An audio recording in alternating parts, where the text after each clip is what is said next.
गोरखपुर में खुशी यादव की कहानी सभी को झकझोर के रख दी है।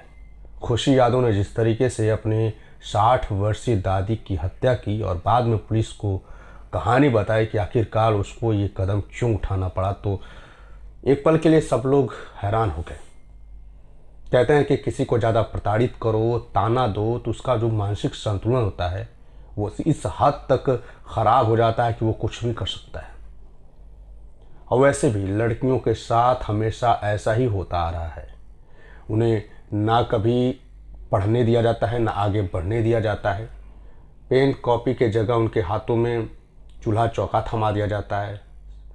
समय ना रहते उनकी शादी कर दी जाती है। ऐसा ही कुछ खुशी यादव के साथ हुआ।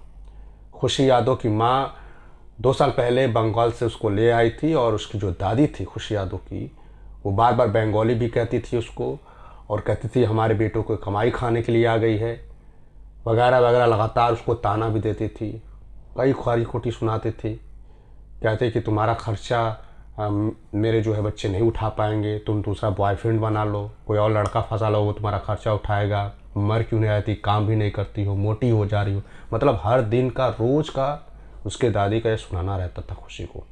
खुशी पढ़ना चाहती थी, आगे कुछ बढ़ना चाहती थी, लेकिन उसकी दादी उसके हाथ में हंसियाँ थमा देती हैं।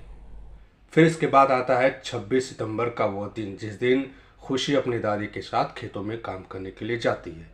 वहाँ पर भी खुशी के दादी ने खुशी को उल्टा सीधा सुनाना शुरू कर दिया, ताना मारना शुरू कर दिया, और यहाँ तक भी कह दिया कि तुम कहो तो मैं तुम्हारे लिए किसी लड़के की व्यवस्था करूँ जो तुम्हारा खर्च चला सके।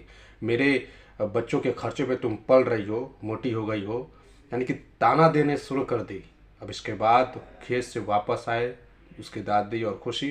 दादी चारपाई पे सोई, खुशी रोती हुई शांत बैठी थी। जैसे ही दादी की आंख लगी, खुशी ने गड़सा उठाया और दादी के गले पे वार कर दिया और धड़ से अलग कर दिया। थोड़ी देर में खुशी की माँ आती है, देखती है चारों तरफ खून लथपथ है।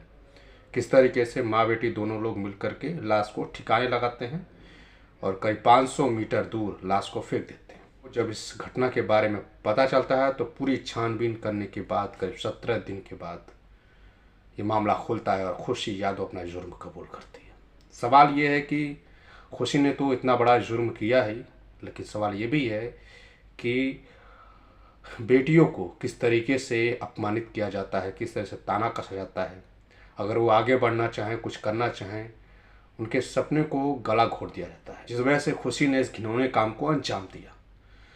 बाकी इस घटना के बारे में आपकी क्या राय है, हमें कमेंट करके जरूर बताइएगा।